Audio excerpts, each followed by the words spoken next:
अगर आपको नॉलेज नहीं है तो भी आप कर पाओगे, वो बताऊंगा आपको। लेकिन मैंने कहा था पार्ट 2 में लेके आऊँगा, लेकिन उसके बीच में कुछ और चीज़ ट्राई की मैंने। तो आपको पता होगा मैंने इस वेबसाइट को क्रिएट किया था लास्ट वीडियो के अंदर। मैंने बनाया था वीडियो कि कैसे आप फायरबेस AI स्टूडियो से खुद की वेबसाइट को बिल्ड कर सकते हो, कैसे उसे लाइव कर सकते हो, कैसे आपको उस वेबसाइट को क्रिएट करना है, कैसे अलग अलग पेजेस को क्रिएट करना है, कैसे यहाँ पे सभी चीज़ों को, टॉगल्स को बनाना है, बटन को बनाना है, और कैसे इसे वर्किंग में लेके आना है, और कैसे आप इसे डिज़ाइन कर सकते हो, कैसे कंटेंट को फिलअप कर सकते हो। मतलब कि सब कुछ होता है वाइब कोडिंग के अंदर। और मैंने कहा था कि इस वेबसाइट को कैसे लाइव करना है, पब्लिश करना है, होस्टिंग से कनेक्ट करना है, सब कुछ बताऊंगा। काफ़ी सारे वीडियोस यूट्यूब पे जिसपे कि बताया जाता है कि ऐसा पॉसिबल नहीं है, फिर नहीं होता है, लोग फालतू के कमेंट्स वगैरह करते रहते हैं, और जो कि मैंने ऑलरेडी करके रखा हुआ है। और इसके अंदर आपको कोडिंग आने की ज़रूरत नहीं है, कोई भी आपको स्किल की ज़रूरत नहीं है। अगर आपको नॉलेज नहीं है तो भी आप कर पाओगे, वो बताऊंगा आपको। लेकिन मैंने कहा था पार्ट 2 में लेके आऊँगा। लेकिन उसके बीच में कुछ और चीज़ ट्राई की मैंने, कि मैंने क्या, इसको क्रिएट करने के बाद इसने ऑटोमेटिक अपने खुद के ऑब्वियसली कोड्स क्रिएट करता है। तो सभी कोड्स पब्लिश जो है ना, इस बटन के पास में स्विच टू कोड का ऑप्शन है, यहाँ पे आपको सारी फाइल्स मिल जाएंगी। मतलब कि इसका बैकएंड जो भी इसके कोड्स बने, अलग अलग फोल्डर्स हैं, सब कुछ आपको यहाँ पे देखने को मिल रहे होंगे लेफ्ट साइड के अंदर। और इन सभी को मैंने डाउनलोड किया।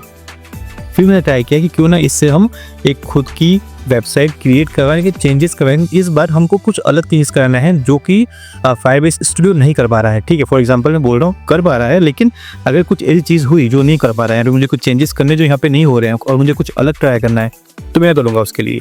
या फिर सिर्फ फायरबेस AI स्टूडियो नहीं, इसके अलावा कहीं और से मैंने बनाया, कहीं और से कोड्स भी लिए, कहीं ऑनलाइन लिए, किसी फ्रेंड से लिए, या फिर कहीं से मैंने बाय किए हैं, कुछ भी चीज़ हो सकती है। या फिर कोई फॉर एग्जांपल गूगल जीव से बनाया मैंने, तो वहाँ से कोड लिए और वहाँ पे चेंजेस नहीं हो रहे हैं। तो और मुझे एक्चुअली कोडिंग नहीं आती, और मैंने कहीं से कोड लिए भी हैं फ्रेंड से, तो मुझे उसके कुछ नॉलेज नहीं है। तो उसके ऊपर आगे वर्क कैसे करना था, उसके लिए क्या किया मैंने, गूगल एंट्री ग्रेविटी का यूज़ किया। गूगल एंट्री ग्रेविटी के अंदर यहाँ पे आया और वो सारे कोड्स को यहाँ पर डाल दिया। फिर मैंने उसको बोला कि मुझे कुछ चेंजेस करने हैं इसके अंदर, इसके साथ मुझे चेंजेस के अकॉर्डिंग मैंने इसको प्रॉम्प्ट दिया और बोला कि इस पर थीम चेंज करो, उसके अंदर कुछ फीचर्स को चेंज करो, सब कुछ बोला। और उसके बाद इसने मुझे कुछ इस तरह की वेबसाइट क्रिएट करके दी, जो कि यहाँ पे मुझे इस तरह बना के दी थी, कुछ इस तरह की फायरबेस स्टूडियो ने। और मुझे एंट्री ग्रेविटी ने ये चेंजेस करने के बाद यहाँ पे ये बना के दिया। अब यहाँ पे पेजेस मतलब थीम्स वही है, लेकिन कुछ चेंजेस किए हैं, कुछ टॉगल्स मैंने वही रखे हैं, इसमें चेंजेस नहीं किया मैंने। लेकिन कुछ चीज़ें जैसे कि आप यहाँ पे आओगे और वेब डेवलपमेंट सर्विस के अंदर इसने काफ़ी डिटेलिंग देके रखी हुई है जो वहाँ पे नहीं थी। प्लस गेट ए कोड पे क्लिक करने के बाद यहाँ पे आप जैसे नीचे आओगे, इसने इन डिटेल जैसे कि व्हाट यू कैन चूज में कुछ लिखवाया, और ये सब चीज़ें मुझे फायरबेस में करने में काफ़ी दिक्कत हो रही थी।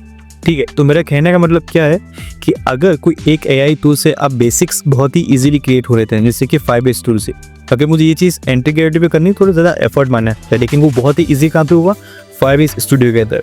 वहाँ से मुझे लग रहा है कि इनफ काम में पे हो चुका है, इससे ज़्यादा एक्स्ट्रा काम वो फायरबेस स्टूडियो नहीं कर सकता। तो वहाँ से कोड्स को लेना है और वही कोड को आपको आके एंट्री ग्रेविटी के अंदर टेस्ट कर देना है, उसे बताना है कि मेरे प्रोजेक्ट है, ये प्रोजेक्ट इस चीज़ का है, सब प्रॉम्प्ट देना है और बताना है कि मुझे इस प्रोजेक्ट के अंदर ये चेंजेस करने हैं। फिर जैसे जैसे आप बोलोगे वे चेंजेस कर जाएगा। अब यहाँ पे इसने types of webinar I offer के अंदर डिटेल देकर रखा हुआ है, प्राइसिंग, यहाँ पे what included, what's not included जैसी चीज़ें देकर रखी हुई है, और ट्रांसपेरेंट प्राइसिंग, मतलब मैंने सब कुछ डिटेल मैंने खुद दे दी थी और उसने सब कुछ यहाँ पे अलग अलग चीज़ों को इम्प्लीमेंट किया है। रिक्वेस्ट नाउ, कॉल बैक का ऑप्शन है, यहाँ पे ईमेल इंक्वायरी का ऑप्शन है। सब कुछ चीज़ें मुझे करने में दिक्कत हो रही थी, जैसे कि FAQs का ऑप्शन है, यहाँ पे क्लिक करने के बाद नेक्स्ट पेज पे जाएगा। तो ये सभी चीज़ें जो हैं उसने मुझे एंट्री ग्रेविटी ने क्रिएट करके दी है। ठीक है, और ये चीज़ वहाँ पे क्रिएट नहीं होती। और बेसिक जो है इसका बेसिक UI जो है वो मैंने सेम रखा है जो कि मैंने फायरबेस से लिया था। तो इस तरीके से आपको क्या करना है उसके लिए, जैसे ही आप यहाँ पे आओगे और यहाँ पे जनरली क्या हो रहा है, जो भी हम AI स्टूडियो से क्रिएट करते हैं वो सारा प्रोजेक्ट हमें कहाँ शो होता है, वो प्रोजेक्ट हमको यहाँ पे शो होता है इसके फायरबेस के अंदर। ठीक है, अब यहाँ पे वन ऐप दिखा रहा है, यहाँ पे जाओगे और सेटिंग में जाओगे तो यहाँ पे इसकी सारी डिटेल्स आएंगी। यहाँ से आपको कोड दिखेंगे, उन कोड की फाइल को आपको डाउनलोड करना होगा। जैसी सारी जिप फाइल डाउनलोड होती है वो सारी जिप फाइल को यहाँ पे आना है और यहाँ पे आके आपको पेस्ट कर देना है। किसी केस में क्या हो रहा है कि वो फाइल अगर डाउनलोड नहीं हो रही है तो आपको थोड़ी सी मेहनत करनी पड़ेगी। ऑब्वियसली AI है, लेकिन ऐसा है कि सब कुछ बिल्कुल ही ऑटोमेटिक हो जाएगा, थोड़ी सी मेहनत ये करनी पड़ेगी।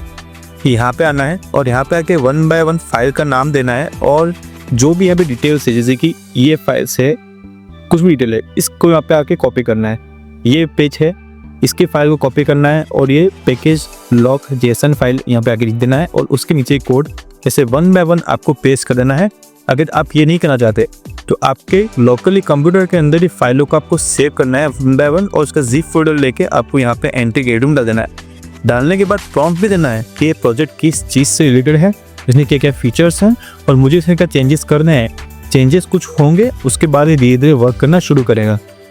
जैसे कि जितना भी काम हमने यहाँ पे किया है उसने यहाँ पे हमको यहाँ पे बना के दिया, और ये सब कुछ चीज़ मैंने सिर्फ और सिर्फ 45 या 1 आवर के अंदर क्रिएट किए हुए जो चेंजेस किए हैं। और फायरबेस स्टूडियो के अंदर जो मैंने बनाया, इसको बनाने में मुझे ऑब्वियसली 15-20 मिनट लगे थे। ठीक है, तो जितना आपको डीप जाना है उसके लिए आपको मल्टीपल टूल्स क्रिएट करने पड़ेगी, मल्टीपल टूल्स को सर यूज़ करना पड़ेगा। और जो वेबसाइट आप जो यहाँ पे देख रहे हो ना, और यहाँ पे लिखा हुआ है लर्न 1-on-1 AI टूल्स, तो ये एक्चुअली जो वेबसाइट क्रिएट कर रहा हूँ वो मैं खुद के लिए क्रिएट कर रहा हूँ। और यहाँ पे आने के बाद आप 1-on-1 सेशन ले सकते हो मेरे साथ 500 रुपीज़ के अंदर, जो बहुत ही जल्द लाइव होने वाला है। इसके लिए चैनल को सब्सक्राइब कर लेना। उस सेशन के अंदर मैं आपको सारी चीज़ें 1 बाय 1 बताऊंगा, आप मुझे क्वेश्चन आंसर कर सकते हो, और आपको सारी ट्यूटोरियल्स दूंगा कि कैसे आपको क्रिएट करना है, कैसे स्टेप बाय स्टेप को क्रिएट करना है। और उसके बाद जो आपका नेक्स्ट कॉल होगा उसमें बहुत हेवी डिस्काउंट होगा, ताकि मतलब फर्स्ट कॉल हेवी थोड़ा हाई प्राइसिंग रखा है मैंने, ताकि इससे जेन्युइन लोग आए। जैसे जैसे अगले कॉल आते जाएंगे वैसे प्राइसिंग कम हो जाएगी, ताकि लोगों को हेल्प हो सके वाइब कोडिंग के अंदर। या फिर आपको अगर वीडियो एडिटिंग सीखनी है AI का यूज़ करके, साउंड के अंदर आ गया या फिर ग्राफिक्स के अंदर आ गया, हर चीज़ में आपको AI को कैसे यूज़ करना है, कौन से टूल्स हैं, एक्सेल कैसे यूज़ करनी है जॉब के अंदर, स्टार्टअप्स के अंदर, वो सब कुछ बताऊंगा आपको आने वाले वीडियो के अंदर।